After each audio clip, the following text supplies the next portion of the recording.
Please subscribe and you can download this code from description below. Handling time zones in Python is essential when working with datetime objects, especially when dealing with data that spans multiple time zones. This tutorial will guide you through the process of working with time zones using Python's datetime module and the pytz library, a popular library for time zone support. Before you begin, make sure you have Python installed on your system. You will also need to install the pytz library if you haven't already. You can install it using pip. First, let's create a datetime object without specifying any time zone. By default, datetime objects are naive, meaning they don't have any time zone information. To work with time zones in Python, we'll use the pytz library to attach time zone information to our datetime object.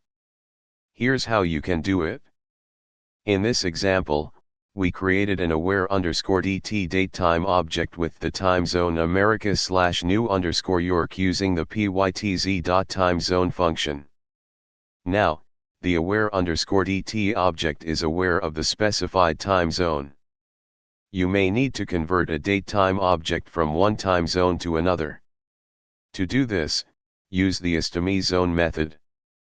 In this example, we created dt1 with the New York time zone and then converted it to the London time zone, creating dt2. The timezones method handles the conversion for us.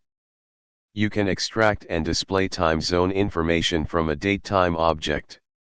Working with time zones in Python can be essential when dealing with international data or scheduling events across different regions. The datetime module, combined with the pytz library, provides powerful tools to handle time zones efficiently in your Python applications. ChatGPT.